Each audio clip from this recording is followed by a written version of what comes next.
The fairy flag of the clan MacLeod is without exception the most interesting of all the clan banners, both from its age and from the traditions connected with it. It is now of small dimensions, possibly through the ravages of time, and, also, through the ravages of relic-hunting visitors, who frequently repaid courtesies and privileges by acts of vandalism. There are several traditions as to the origin of this flag, and we are indebted to MacLeod of MacLeod for the following. At a remote period, when an heir was born to the chief, the nurse left the child sleeping while she went downstairs to join in the festivities which were taking place to celebrate the birth of the young chief. His father sent her to bring the child to show to the clansmen assembled.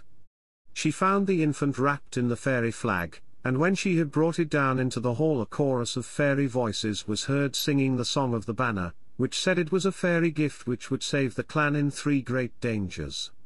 The second tradition relates that one of the chiefs married a fairy, and that she was only permitted to live with her mortal husband for a time. When she returned to fairyland she gave the flag to the chief as a farewell gift.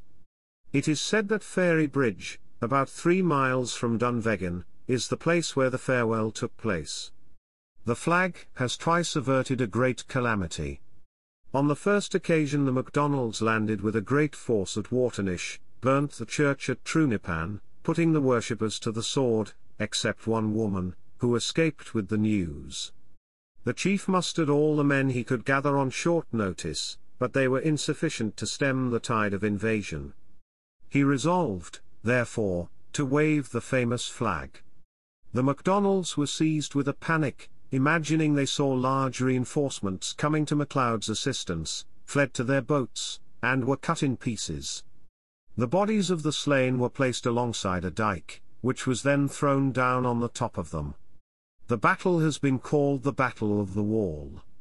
The second occasion on which it was waved was when a cattle plague was destroying the herds of the clan, and its power stayed the pestilence, but the circumstances which accompanied its being brought out the third or last time are far and away the most remarkable, partaking rather of the nature of history than of tradition.